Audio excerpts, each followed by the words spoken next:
Let's go, let's go!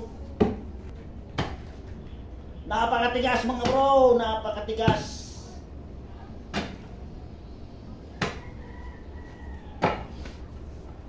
Pakiramdam ko mga bro, parang adobe to pa ilalim mga bro. Meron kasing adobe na nasa ibabaw lang, yung ilalim malambot na. Merong ganong layer by layer po kasi yan mga bro. Pero ito pakiramdam ko hanggang matapos namin yung 2.5 meters, parang puro adobe po siguro ito.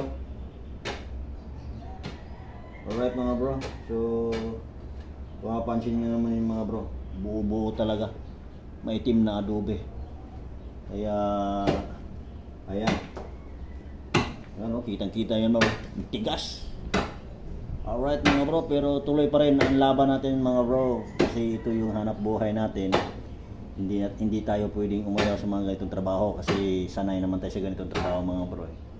So, pwera lang yung mga taong hindi sanay sa trabahong ganito, susuko at susuko talaga, lalo sa mga ganitong trabaho na hukayin, yung tinatawag na excavation, tapos adobe ang masagupa mo, nakagaya ng ganito. Ako, Diyos ko, napakatigas talaga, susuko at susuko yung taong hindi sanay sa mga ganitong trabaho mga bro. Alright mga bro, so kami, sanay kami sa ganito, kaya let's go lang.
So ayan mga bro, panibagong palalim kami dito mga bro.